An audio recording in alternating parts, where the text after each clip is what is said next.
And now, a short history of psychotherapy in the light of children's emotional needs and feelings. Sigmund Freud was not a psychologist nor a psychiatrist, but a neurologist. Yet, he was the originator of psychoanalysis, a pure psychological theory of the genesis and cure for any kind of psychological or psychosomatic ailments.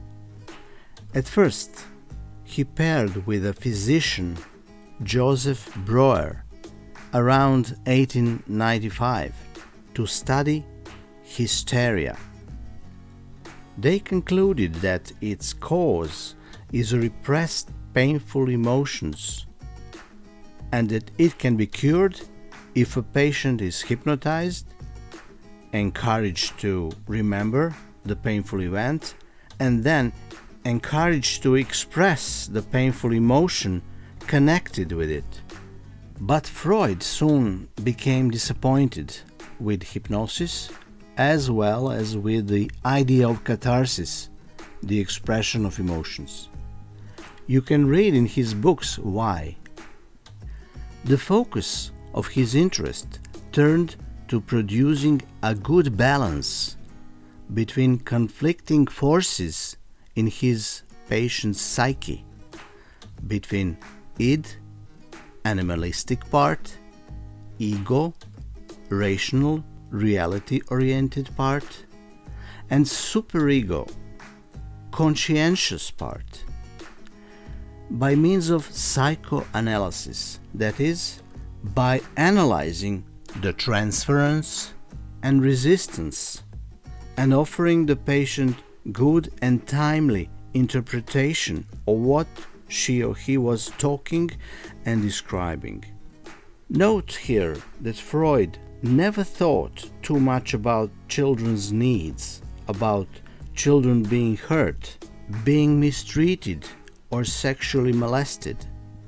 According to him, children were sexual beings, so much so that boys needed to get rid of their fathers and marry their mothers. Oedipus complex.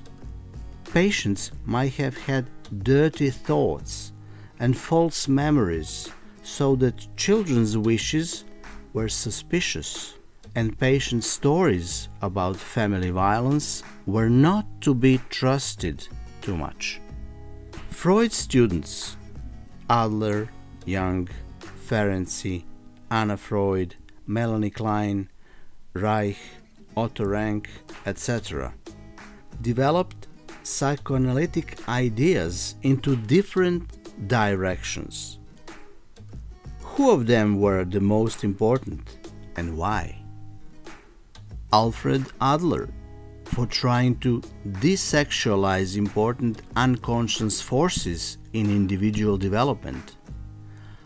Otto, for emphasizing the importance of very early experiences like those around birth. Wilhelm Reich, for helping us become aware of the body and the way it can take part in defending against painful feelings. Body armor. John Bowlby, for understanding the importance of affective connection between a child and a parent. These psychoanalytic authors are, in my opinion, important as predecessors of humanistic psychology and humanistic psychotherapy. The founder of this third school in psychology was Carl Rogers. Finally, human being is recognized as a basically good, cooperative being, not aggressive by nature, originally led by its organismic self. Rogers did extensive research in the results of his non-directive, person-centered therapy and found a strong tendency among clients who went through his therapy to be more open to different inner experiences, to feel better about themselves, to respect nature and all living beings, to be open to cooperation with others, etc. Rogers proclaimed at first 12 and then only 3 basic conditions for growth: empathy, unconditional positive regard, and congruence. If a therapist or a teacher, a group leader, etc., follows these psychological conditions for growth, clients will have all they need to develop towards healthy, cooperative, and happy individuals.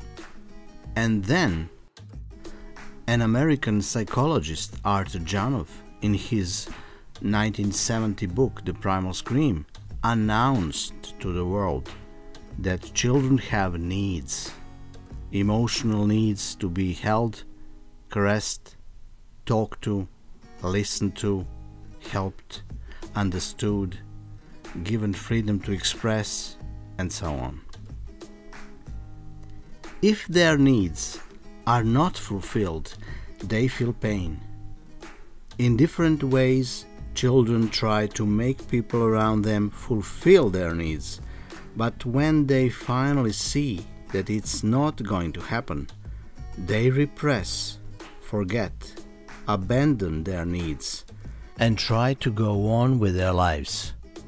This is how neurosis starts. So, repressed pain is manifested in thousands of neurotic symptoms, including psychosomatic ailments. Neurosis is the illness of the mankind. And the therapy for Arthur Janoff is the neurosis in reverse.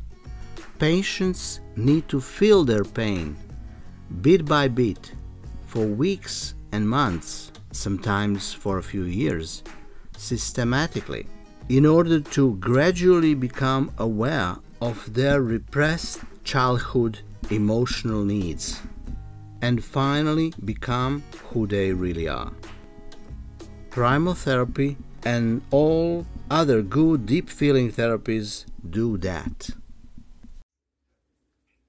I hope that my books, my work, and my emotional therapy is a contribution to humanistic approach to psychotherapy in the area where I live, Balkans, Serbia.